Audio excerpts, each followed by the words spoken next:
Hi ಸ್ನೇಹಿತರೆ, ನಮಸ್ಕಾರ. ನಾನು ನಿಮ್ಮ ರಾಕೇಶ್ ಪೂಜಾರ್ಜಿ. ನನ್ನ ಐತಿಹಾಸಿಕ ದರ್ಶನ ಯೂಟ್ಯೂಬ್ ಚಾನಲ್ಗೆ ಎಲ್ಲರಿಗೂ ಸ್ವಾಗತ, ಸುಸ್ವಾಗತ. ಸ್ನೇಹಿತರೆ, ಇಂದಿನ ವಿಡಿಯೋದಲ್ಲಿ ನೀವು ಬನ್ನೇರುಘಟ್ಟದ ಲಕ್ಷ್ಮೀ ನರಸಿಂಹಸ್ವಾಮಿ ಮತ್ತು ಚಂಪಕಧಾಮ ಸ್ವಾಮಿ ದೇವಸ್ಥಾನ ನೋಡಿದ್ರಿ. ಈಗ ನಿಮಗೆ ಸುವರ್ಣಮುಖಿ ಅಂದರೆ ಬನ್ನೇರುಘಟ್ಟದ ನರಸಿಂಹಸ್ವಾಮಿ ದೇವಸ್ಥಾನದ ಹಿಂದೆ ಇರುವಂಥ ಸುವರ್ಣಮುಖಿ ಅನ್ನೋ ಒಂದು ಪುಷ್ಕರಣಿ ಮಠ ಮತ್ತು ದೇವಸ್ಥಾನಗಳಿಗೆ ನಿಮ್ಮನ್ನು ಕರ್ಕೊಂಡು ಹೋಗ್ತಾ ಇದ್ದೀನಿ. ಬನ್ನಿ ಶುರು ಮಾಡೋಣ. ಇದು ಬನ್ನೇರುಘಟ್ಟದಿಂದ ಆ ವಿಡಿಯೋದಲ್ಲಿ ತೋರಿಸಿದ್ನಲ್ಲ ಆ ದಾರಿ ಮುಖಾಂತರನೂ ಬರ್ಬೋದು. ಬನ್ನೇರುಘಟ್ಟದಿಂದ ಕಗ್ಲಿಪುರ ಹೋಗುವ ರಸ್ತೆಯಲ್ಲಿ ಶನಿ ಮಹಾತ್ಮ ಒಂದು ದೇವಸ್ಥಾನ ಬರುತ್ತೆ, ಅಲ್ಲಿಂದ ನೀವು ಹೋಗ್ಬೋದು. ನೋಡಿ, ಎಲ್ಲ ಅಲ್ಲಿ ಸಿಕ್ಕಂತಹ ಅಷ್ಟು ಜನರ ಜೊತೆ ನಾವು ಹೋದ್ವಿ. ಒಬ್ಬೊಬ್ಬರೇ ಬರೋಕ್ಕೆ ಹೋಗಬೇಡಿ, ಏಕೆಂದರೆ ಇದು ಕಾಡಲ್ಲಿದೆ, ಇಲ್ಲಿ ಪ್ರಾಣಿಗಳಿವೆ. ಒಂದು ಗುಂಪಲ್ಲಿ ಬಂದರೆ ಇನ್ನೂ ಒಳ್ಳೆಯದು. ನೋಡು ಎಷ್ಟು ಚೆಂದ ಇದೆ ಕಾಡು. ನೋಡಿ, ಅಲ್ಲೊಂದು ಕುಟುಂಬ ಹೋಗ್ತಾ ಇದೆ, ನೋಡ್ಕೊಂಡು ಆಲ್ರೆಡಿ ಹೋಗ್ತಾ ಇದ್ದಾರೆ ಅವರು. ಕಾಡಿನಲ್ಲಿ ನಾನು ಮತ್ತು ನನ್ನ ಫ್ರೆಂಡ್ಸ್ ಸಮೇತ ಹೋಗ್ತಾ ಇದ್ದೀವಿ. ಅವರು ಬಂದಂಥ ಜನರು ಪಾರ್ಟಿ ಮಾಡಲಿಕ್ಕೆ ಜಾಗ ಹುಡ್ಕೋಕ್ಕೆ ಹೋದರು, ನಾವು ಮುಂದೆ ಬಂದ್ವಿ. ಕಾಡಿನ ದಾರಿ ತುಂಬ ಸುಗಮವಾಗಿದೆ, ಅಂಥ ತೊಂದರೆ ಏನಿಲ್ಲ. ಸುತ್ತಲೂ ಸ್ವಲ್ಪ ಬಯಲಿದೆ, ಹೋಗ್ಬೋದು. ಅಂದರೆ ಒಬ್ಬೊಬ್ಬರೇ ಹೋಗೋಕ್ಕೆ ಹೋಗಬೇಡಿ, ಒಂದು 2-3 ಹೋಗಿ. ಅಂಥ ರಿಸ್ಕ್ ಏನಿಲ್ಲ, ಆರಾಮಾಗಿ ಹೋಗ್ಬೋದು. ನಮ್ಮ ಫ್ರೆಂಡ್ಸ್ ಸಮೇತ ಮುಂದೆ ಹೋಗ್ತಾನೆ.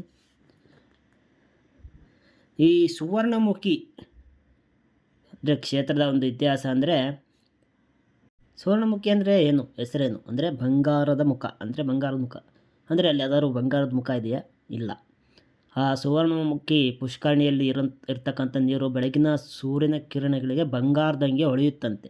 ಆದ್ದರಿಂದ ಅದನ್ನು ಸುವರ್ಣಮುಖಿ ಅಂತ ಕರೀತಾರೆ. ಇನ್ನೇನು ಈ ಹತ್ರ ಬಂದ್ವಿ.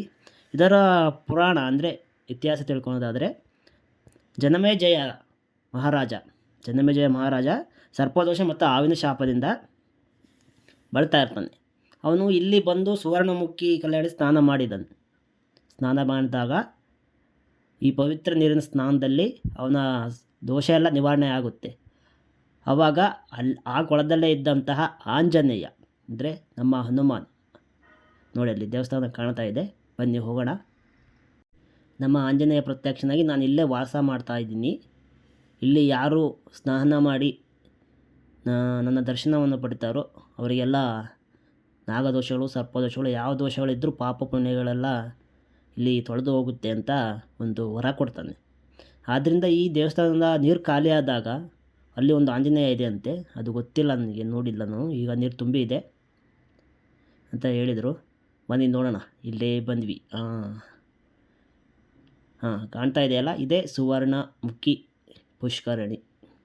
ಪಕ್ಕದಲ್ಲಿ ಮನೆಗಳ ಥರ ಕಾಣಿಸುತ್ತೆ. ಇಲ್ಲಿ ಯಾವುದೋ ಮಠ ಇದೆ, ಸುವರ್ಣಮುಖಿ ಮಠ ಅಂತಲೂ ಕರೀತಾರೆ ಇದನ್ನ. ಇದು ದೇವಸ್ಥಾನ ಇದೆ, ಅದರ ಮುಂದೆ ಒಂದು ಪುಷ್ಕರಣಿ ಇದೆ. ಬನ್ನಿ, ಇದು ಯಾವ ದೇವಸ್ಥಾನ ನನಗಂತೂ ಗೊತ್ತಿಲ್ಲ, ನೋಡೋಣ. ತುಂಬ ಜನ ಬಂದಿದ್ದಾರೆ. ಅಂದರೆ ಆ ಕಡೆಯಿಂದ ಬನ್ನೇರುಘಟ್ಟ ಲಕ್ಷ್ಮೀ ನರಸಿಂಹಸ್ವಾಮಿ ದೇವಸ್ಥಾನದ ಬಂಡೆಯಿಂದ ಬೆಟ್ಟದಿಂದ ಕೆಳಗೆ ಇಳಿದು ಬರುವಂಥ ದಾರಿ ತೋರಿಸಿದ್ನಲ್ಲ, ಆ ದಾರಿಯಿಂದ ತುಂಬ ಜನ ಬಂದಿದ್ದಾರೆ. ಈ ದಾರಿಯಿಂದ ತುಂಬ ಜನ ಬರೋಲ್ಲ, ಅಷ್ಟೊಂದು ಗೊತ್ತೂ ಇಲ್ಲ. ಬನ್ನಿ. ಯಾವುದೋ ಸರ್ಪದ ಶಿಲೆ ಇದೆ, ಒಂದು ನಾಗದೇವ ಶಿಲೆ. ಅಂದರೆ ಅವಶೇಷ ಇದೆ, ದೇವಸ್ಥಾನ ಇತ್ತೇನೋ, ಆವಾಗ ತುಂಬ ದೊಡ್ಡದಿತ್ತೇನೋ, ಇವಾಗ ಚಿಕ್ಕದಿದೆ. ಇಲ್ಲೇ ಯಾವುದೋ ಒಂದು ದೇವಸ್ಥಾನ ಇದೆ, ಬನ್ನಿ ನೋಡೋಣ. ಅಲ್ಲಿ ಯಾವುದೋ ಶಿವಲಿಂಗ ಕಟ್ಟೆ ಇದೆ, ಇಲ್ಲಿ ತುಳಸಿ ಕಟ್ಟೆ. ಒಳಗೆ ಯಾವ ದೇವರಿದೆ, ಬನ್ನಿ ನೋಡೋಣ. ಒಳಗೆ ಶಿವ ಮತ್ತು ಪಾರ್ವತಿಯರ ಮುಂದೆ ಒಂದು ಶಿವಲಿಂಗ ಇದೆ. ಇದು ಮೋಸ್ಟ್ಲಿ ಶಿವ ಮತ್ತು ಪಾರ್ವತಿಯರ ದೇವಸ್ಥಾನ ಇರ್ಬೋದು ಅಂತ ನನ್ನ ಅನಿಸಿಕೆ. ಬನ್ನಿ ಮುಂದೆ ಹೋಗೋಣ. ಅಲ್ಲೊಂದು ಯಾವುದೋ ಬನ್ನಿ ಕಟ್ಟೆ ಅನಿಸುತ್ತೆ, ಅದು ಬನ್ನಿ ಕಟ್ಟೆ ಇದೆ, ಒಂದು ಹುಣಸೆ ಮರ, ಯಾವುದೋ ಕಟ್ಟೆ ಇದೆ. ಇದು ತುಳಸಿ ಕಟ್ಟೆನೋ ಇಲ್ಲೋ ದೇವರ ಕಟ್ಟೆನೋ ಇಲ್ಲ ಸಮಾಧಿನೋ ಒಂದು ಗೊತ್ತಿಲ್ಲ, ಒಂದು ಆ ಪ್ರಕಾರವಾಗೇ ಇದೆ, ನನಗೆ ಗೊತ್ತಿಲ್ಲ. ಪಕ್ಕದಲ್ಲಿದೆ, ಸೆಂಟ್ರಲ್ಲಿ ಒಂದು ಇದೆ. ಇಲ್ಲಿ ಒಂದು ನಾಗರ ಕಟ್ಟೆ ಇದೆ, ನೋಡಿ ಎಷ್ಟು ಚೆಂದ ಇದೆ ನಾಗರ ಕಟ್ಟೆ. ಇಲ್ಲೊಂದು ನಾಗರ ಕಟ್ಟೆ ಇದೆ, ಅಲ್ಲಿ ಯಾವುದೋ ಒಂದು ದೇವಸ್ಥಾನ ಇದೆ. ನಮ್ಮ ಫ್ರೆಂಡ್ ಅಲ್ಲಿ ಹೋಗಿ ನಮಸ್ಕಾರ ಮಾಡ್ತಿದ್ದಾನೆ. ಬನ್ನಿ ನೋಡೋಣ ಅಲ್ಲಿ ಯಾವ ದೇವಸ್ಥಾನ ಇದೆ ಅಂತ. ಒಂದು ತಾಯಿ ದುರ್ಗಾ ಮಾತೆಯ ಪ್ರತಿಮೆ ಇದೆ. ಹಿಂದೆ ಲಕ್ಷ್ಮೀ ನರಸಿಂಹಸ್ವಾಮಿ, ನಮ್ಮ ಮನೆ ದೈವ ಲಕ್ಷ್ಮೀ ನರಸಿಂಹಸ್ವಾಮಿ ಫೋಟೋ ಕೂಡ ಇದೆ. ರಾಘವೇಂದ್ರ ಸ್ವಾಮಿಗಳ ಫೋಟೋ. ಇಲ್ಲಿ ಯಾವುದೋ ಒಳಕಲ್ಲು ಇದೆ. ಬನ್ನಿ, ಇಲ್ಲಿ ಯಾವುದೋ ಸಮಾಧಿ ಇದೆ, ತೋರಿಸ್ತೀನಿ. ಇದು ಯಾರ ಸಮಾಧಿ? ಪಂಡಿತ್ ಕೆ ದಶರಥರಾವ್ ರನ್ನೋರೆ, ಸ್ಥಾಪಕರು, ಅಂಬಾಭವಾನಿ ಆಶ್ರಮ. ಈ ಆಶ್ರಮದ ಸ್ಥಾಪಕರು ಅನಿಸುತ್ತೆ. ಇವರ ನೋಡ್ರಿ 26/11/1983 ಇವರ ನಿಧನ. ಅಂದರೆ 150 ವರ್ಷಗಳ ಮೇಲೆ ಆಗಿದೆ ಅವ್ರು ನಿಧನಗೊಂಡು. ಆದರೆ ಈ ಮಠವನ್ನು ಸ್ಥಾಪಿಸಿದಂತಹ ಒಂದು ಸಂತರು ಅಂತಾನೆ ಅನ್ಬೋದು. ಇಲ್ಲೊಂದು ಸಮಾಧಿ ಇದೆ. ಇದು ಯಾರ ಸಮಾಧಿ ಹೆಸರು ಹಾಕಿಲ್ಲ. ಇಲ್ಲಿ ಯಾವುದೋ ಕಟ್ಟೆ ಇದೆ, ಅದೇನು ಕಟ್ಟೆ ಗೊತ್ತಿಲ್ಲ, ತುಂಬ ಬೇರೆ ಇರೋದ್ರಿಂದ ಹೋಗಲಿಲ್ಲ. ಬನ್ನಿ ಮುಂದೆ ಹೋಗೋಣ.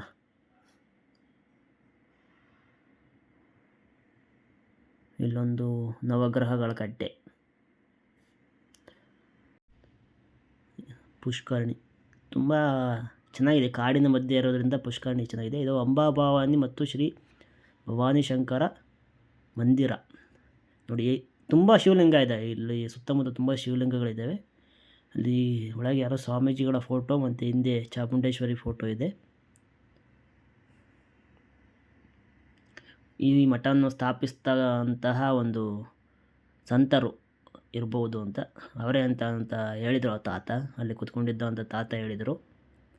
ಬನ್ನಿ ಪುಷ್ಕರಣಿ ಒಳಗೆ ಹೋಗೋಣ. ನೀರು ತುಂಬ ಚೆನ್ನಾಗಿದೆ. ಸ್ನಾನ ಮಾಡ್ತಿದ್ದಾರೆ ಯಾರೋ. ಅಂದರೆ ಇಲ್ಲೆಲ್ಲ ಪಾಪಗಳು ಕಳೆದೋಗುತ್ತಂತೆ. ಆಂಜನೇಯ ಸ್ವಾಮಿ ವರ ಇದೆ ಅಂತೆ ಇಲ್ಲಿ ಸ್ನಾನ ಮಾಡಿ ಬೆಟ್ಟದಲ್ಲಿರೋ ಲಕ್ಷ್ಮೀ ನರಸಿಂಹಸ್ವಾಮಿಗೆ, ಚಂಪಕಧಾಮ ಸ್ವಾಮಿಗೆ, ಮತ್ತು ಇಲ್ಲಿ ಇನ್ನೊಂದು ರಾಮೇಶ್ವರ ಸ್ವಾಮಿ ಇದೆ, ಆ ದೇವರಿಗೆ ದರ್ಶನ ಪಡೆದ್ರೆ ಪಾಪಗಳು ಮುಕ್ತಿ ಆಗುತ್ತೆ ಅಂತ ಒಂದು ನಂಬಿಕೆ. ನೋಡಿ, ಇಲ್ಲಿ ಆಂಜನೇಯ ಸ್ವಾಮಿ ದೇವಸ್ಥಾನ ಇದೆ, ಒಂದು ಪುಟ್ಟ ಗುಡಿ ಇದೆ. ಅಂದರೆ ಇದು ಪ್ರತಿ ವರ್ಷವೂ ಈ ಕೊಳದಲ್ಲಿ ಇರ್ತಕ್ಕಂಥ ನೀರನ್ನು ಖಾಲಿ ಮಾಡಿ ಅಲ್ಲೊಂದು ಆಂಜನೇಯ ಸ್ವಾಮಿ ಮೂರ್ತಿ ಇದೆ ಅಂತೆ, ಅದು ದೊಡ್ಡದಾಗಿದೆ ಅಂತೆ. ಅದು ನನಗೂ ಯಾವುದೋ ಫೋಟೋ ಸಿಗಲ್ಲ, ಸಿಕ್ಕರೆ ನಿಮಗೆ ಮುಂದೆ ಹಾಕ್ತೀನಿ, ನೋಡುವಂತ್ರಿ. ಅಂದರೆ ಪ್ರತಿ ವರ್ಷಕ್ಕೊಮ್ಮೆ ಅದೆಲ್ಲ ನೀರೆಲ್ಲ ತೆಗೆದು ಕ್ಲೀನ್ ಮಾಡಿ ಒಂದು ಪೂಜೆ ಮಾಡ್ತಾರೆ. ನೋಡಿ, ಆಮೆ ಮತ್ತು ಇಲ್ಲಿ ಯಾವುದು ಕೋತಿಯ ಇದಿರ್ಬೋದು.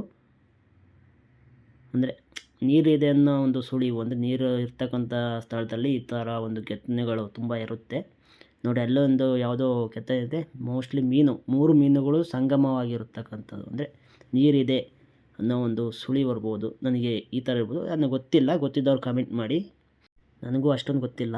ಗೊತ್ತಿಲ್ಲದೆ ಇರ್ತಕ್ಕಂಥ ಗೊತ್ತಿಲ್ಲ ಅಂತ ಹೇಳಬೇಕು, ಅದಕ್ಕೆ ನನಗೆ ಗೊತ್ತಿಲ್ಲ, ಹೇಳಿದ್ದೀನಿ.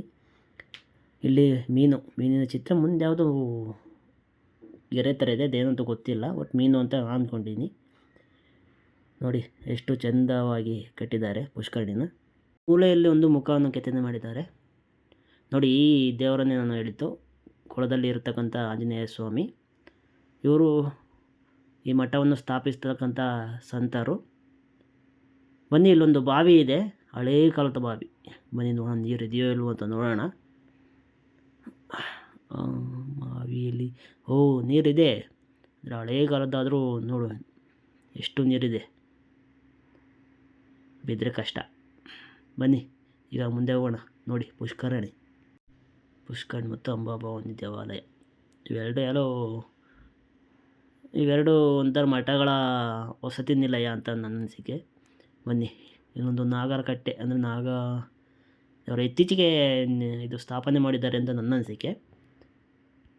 ಯಾಕೆಂದರೆ ಅಲ್ಲಿ ಕೆತ್ತನೆಗಳು ನೋಡಿದರೆ ಇತ್ತೀಚೆಗೆ ಇದನ್ನೆಲ್ಲ ಮಾಡಿದ್ದಾರೆ. ಬನ್ನಿ, ಇನ್ನೊಂದು ದೇವಸ್ಥಾನ ಇದೆ, ಅಲ್ಲಿಗೆ ಹೋಗೋಣ. ಇಲ್ಲಿ ಯಾವುದೋ ದೇವಸ್ಥಾನ ಇದೆ, ನನ್ನ ಅನಿಸಿಕೆ ಇಲ್ಲಿ ಈಶ್ವರ ದೇವರು ಇದೆ ಅಂತ ಹೇಳಿದರು. ನಾನು ನೆಟ್ಟಲ್ಲಿ ನೋಡಿದಾಗ ನನಗೆ ತೋರಿಸಿದ್ದಿದೆ. ನೋಡಿ, ದೇವಸ್ಥಾನನ ಎಷ್ಟು ಚೆನ್ನಾಗಿ ನೋಡ್ಕೊಂಡಿದ್ದಾರೆ. ತುಂಬ ಜನಗಳು ಬಂದಿದ್ದಾರೆ ದರ್ಶನಕ್ಕೆ. ಬನ್ನಿ, ಇಲ್ಲಿ ಯಾವುದೋ ಬಾವಿ ಇದೆ, ನೋಡೋಣ ನೀರಿದೆಯೋ ಅಲ್ವೋ ಅಂತ. ಇದು ತುಂಬ ಹಳೆ ಬಾವಿ. ನೀರಿದೆ ನೋಡಿ. ಈ ಹಳೆ ಬಾವಿಯಲ್ಲೂ ಕೂಡ ಈಗಲೂ ಸಹ ನೀರಿದೆ. ಅಂದರೆ ಕಾಡಲ್ವಾ, ಅಂತರ್ಜಲ ಸ್ವಲ್ಪ ಜಾಸ್ತಿ ಇರುತ್ತೆ. ತುಳಸಿ ಕಟ್ಟೆ 2 ನಂದಿ, 1 ನಂದಿ ಇರುತ್ತೆ ಸಾಮಾನ್ಯವಾಗಿ. ಇಲ್ಲಿ 2 ನಂದಿ ಇದ್ದಾವೆ, ಇಲ್ಲೊಂದು ಮತ್ತು ಮುಂದೆ 1 ನಂದಿ ಇದೆ. ನಂದಿ ಇದ್ದರೆ ಗೊತ್ತಾಗ್ಬಿಡುತ್ತೆ ಈಶ್ವರ ದೇವಸ್ಥಾನ, ಭಗವಾನ ಶಿವನ ದೇವಸ್ಥಾನ ಅಂತ ಗೊತ್ತಾಗುತ್ತೆ. ಅಲ್ಲಿ ಯಾವುದು 2 ಕೊಠಡಿಗಳಿವೆ. ಬನ್ನಿ ದರ್ಶನ ಮಾಡೋಣ.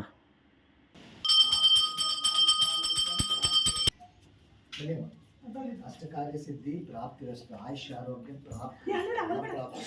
ಪ್ರಾಪ್ತಿರಸ್ತು, ಆರೋಗ್ಯ ಪ್ರಾಪ್ತಿ. ಭಗವಂತ ಅಷ್ಟ ಕಷ್ಟಗಳನ್ನು ದೂರ ಮಾಡಿ ಸಿರಿ ಸಂಪತ್ತನ್ನು ಕೊಟ್ಟು ಅನ್ನದಾನ ಆಮೇಲೆ ಮೂಸಲಿ ಸ್ವಲ್ಪ ಹಾಕಬೇಕು.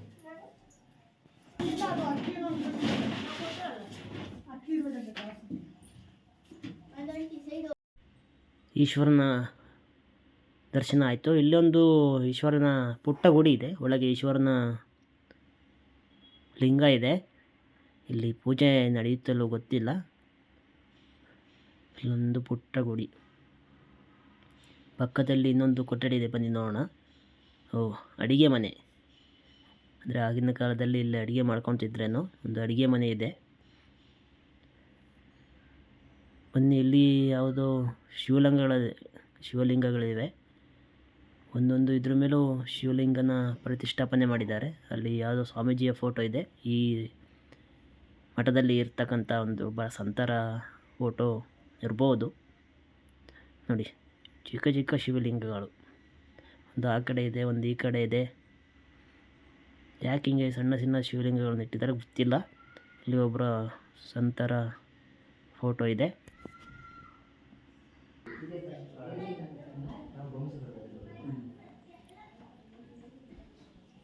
ಅದೇ ಕೆಳಗಡೆ ಬಂದು ಹಿಂಗೆ ಬಂದಿದ್ದೀನಿ. ಅಲ್ಲೇ ಬನಘಟ್ಟ ದೇವಸ್ಥಾನಕ್ಕೆ ಹೋಗ್ಬಿಟ್ಟು ಸುತ್ತಾಸಿ ಈ ಕಡೆ ಬಂದಿರೋದು. ಎಷ್ಟರಲ್ಲಿ ಇದು ಸ್ಥಾಪನೆ ಆದಿದ್ದು ಅಜ್ಜಿ? ಗೊತ್ತಿಲ್ಲಪ್ಪ, ನಮಗೂ ಗೊತ್ತಿಲ್ಲ. ನಾವು 68ರಲ್ಲಿ ಬರ್ತಿದ್ವಿ, ಮತ್ತೆ ಮಧ್ಯದಲ್ಲಿ ಬಿಟ್ಟಿದ್ವಿ. ತಿರುಗಿ ಮತ್ತೆ ಇವಾಗ ಪೂಜೆ ಮಾಡೋದು ಬಂತು, ಬರ್ತಾ ಇದ್ವಿ. ಜಯಮೇಜರಾಯರ ಕಾಲದ್ದು ಇದು. ಅದು ಗೊತ್ತು, ಜನಮೇಜಯ ಕಾಲದ್ದು, ರಾಮ ಸೀತೆ ವನವಾಸ ಬಂದ ಕಾಲದ್ದು. ಅಜ್ಜಿ ಸಮಾಧಿಯಪ್ಪ ಅವೆಲ್ಲ. ಇದು ರಾಮಲಿಂಗೇಶ್ವರ ದೇವಸ್ಥಾನ, ಅದ್ರ ಪಕ್ಕ ಪಾದಿಕೆ, ಅಲ್ಲಿ ಸ್ವಾಮಿಗಳು. ಆಂಜನೇಯ ಈ ಬಾಗಿಲ ಹತ್ರ ಇದೆ, ಅಲ್ಲಿದೆ ಆಂಜನೇಯ. ಇಲ್ಲೆಲ್ಲ ಸಮಾಧಿಗಳವು. ಅಂದರೆ ಇದು ಮಠನಾ? ಇದು ಮಠ. ಇದು ಯಾವ ಮಠ? ಮಠ ಇದೆ. ಯಾವ ಮಠ? ಮಠ. ಸುವರ್ಣಮುಖಿ ಮಠ. ಸುವರ್ಣಮುಖಿ ಮಠ. ಇಲ್ಲಿದ್ದವರೇ ಅವರೆಲ್ಲ ಸ್ವಾಮಿಗಳು. ಅಂದರೆ ಇದೆಲ್ಲ ಇದು ಮಾಡ್ಕೊಂಡು ಇಲ್ಲೇ ತಪಾಸ್ ಮಾಡಿಕೊಂಡು ಇವಾಗ ಚೆಂದ ಐತೆ ಜಿ. ಪ್ರಕೃತಿ ನಡುವೆ ಪ್ರಕೃತಿ ಚೆನ್ನಾಗಿದೆ, ಇಂಪ್ರೂವ್ಮೆಂಟ್ ಮಾಡಿ. ಎಲ್ಲ ಸಮಾಧಿಗಳಂತ ನೋಡು, ಇಲ್ಲಿ ಇರ್ತಕ್ಕಂಥ ಸ್ವಾಮಿಗಳ ಸಮಾಧಿಗಳು.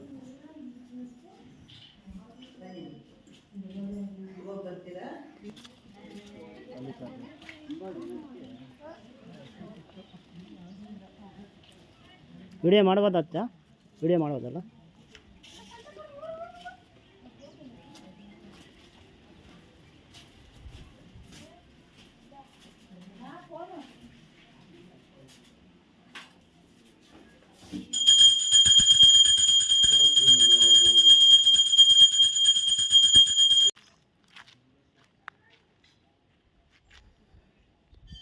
ಸ್ನೇಹಿತರೆ, ಇಲ್ಲೊಂದು ಆಶ್ಚರ್ಯ ತೋರಿಸ್ತೀನಿ, ಬನ್ನಿ. ಇದನ್ನು ನೋಡಿದರೆ ನಿಮಗೆ ಏನು ಅನಿಸುತ್ತೆ ಸ್ವಲ್ಪ ನಮಗೆ ಕಮೆಂಟ್ನಲ್ಲಿ ತಿಳಿಸಿ. ಸುತ್ತಲೂ ಕಲ್ಲುಗಳನ್ನು ನೆಟ್ಟಿದ್ದಾರೆ, ಸೆಂಟ್ರಲ್ಲಿ ಒಂದು ಬೆಟ್ಟ ಥರ ಮಾಡಿದ್ದಾರೆ. ಇದು ನೋಡಿದರೆ ನನಗೆ ಚಕ್ರವ್ಯೂಹ, ಅಂದರೆ ಮಹಾಭಾರತ ಕಾಲದಲ್ಲಿ ಚಕ್ರವ್ಯೂಹವನ್ನು ರಚಿಸ್ತಿದ್ರಲ್ಲ, ಅರ್ಜುನ ಅಭಿಮನ್ಯು ಸತ್ನಲ್ಲ, ದ್ರೋಣರು ನಿರ್ಮಿಸಿದ ಚಕ್ರವ್ಯೂಹ ಅದೇ ಇರ್ಬೋದಾ? ಬನ್ನಿ, ಇಲ್ಲೊಂದು ದೇವಸ್ಥಾನ ಇದೆ, ಸಣ್ಣ ಪುಟ್ಟ ಗುಡಿ ಇದೆ.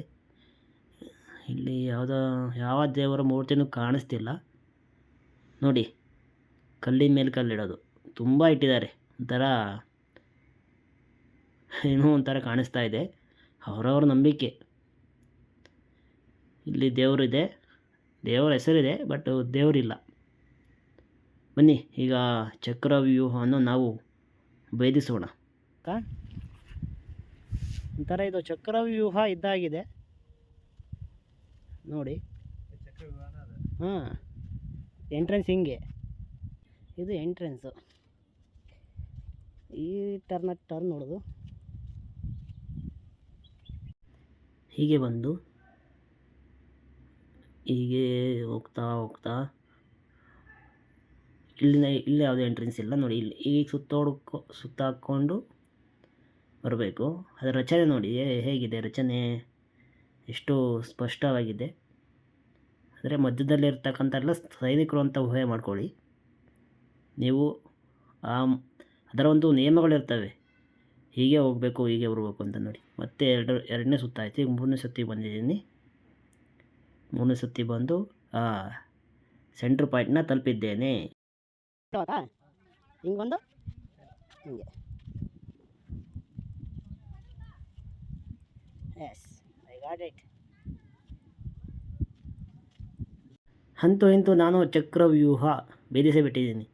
ಅಭಿಮನ್ಯು ಭೇದಿಸಿ ಹೊರಕ್ಕಾಗಲಿಲ್ಲ, ನಾನು ಬಂದಿದ್ದೀನಿ. ಅದರಲ್ಲಿ ಇದ್ದಂತಹ ಇವು ಕಲ್ಲುಗಳು ಮಾತ್ರ ಸೈನಿಕರಲ್ಲ. ನೋಡಿ ಎಷ್ಟು ಚಂದದ ಒಂದು ಆಕೃತಿ ಮಾಡಿದ್ದಾರೆ. ಇಲ್ಲಿ ಪಾಂಡವರು ತಂಗಿದ್ದಾಗ ಇದನ್ನ ನಿರ್ಮಾಣ ಮಾಡಿದ್ದಾರೆ ಅಂತ ಹೇಳ್ತಾರೆ. ಅದು ನನಗೆ ಗೊತ್ತಿಲ್ಲ ಏನು ಅಂತ. ನೋಡಿ ಅಲ್ಲಿ ಹೋಗ್ತಾ ಇರಲ್ಲ, ಆ ಕಡೆ ಬನ್ನೇರುಘಟ್ಟ ಅಂದರೆ ಲಕ್ಷ್ಮೀನರಸಿಂಹಸ್ವಾಮಿ ದೇವಸ್ಥಾನದ ಮೇಲ್ಗಡೆ ಹೋಗುವಂಥ ದಾರಿ. ಆ ದಾರಿಯಲ್ಲಿ ಇದು ಫಸ್ಟಿಗೆ ಸಿಗ್ತದೆ. ನೋಡಿದ್ರೆ ಸ್ನೇಹಿತರೆ, ನನ್ನ ಈ ಬನ್ನೇರುಘಟ್ಟದ ಟ್ರಿಪ್ ನಿಮಗೆ ಇಷ್ಟ ಆದಲ್ಲಿ ಲೈಕ್ ಮಾಡಿ, ಕಮೆಂಟ್ ಮಾಡಿ, ಮತ್ತು ಶೇರ್ ಮಾಡಿ. ಮತ್ತೆ ಸಿಗೋಣ.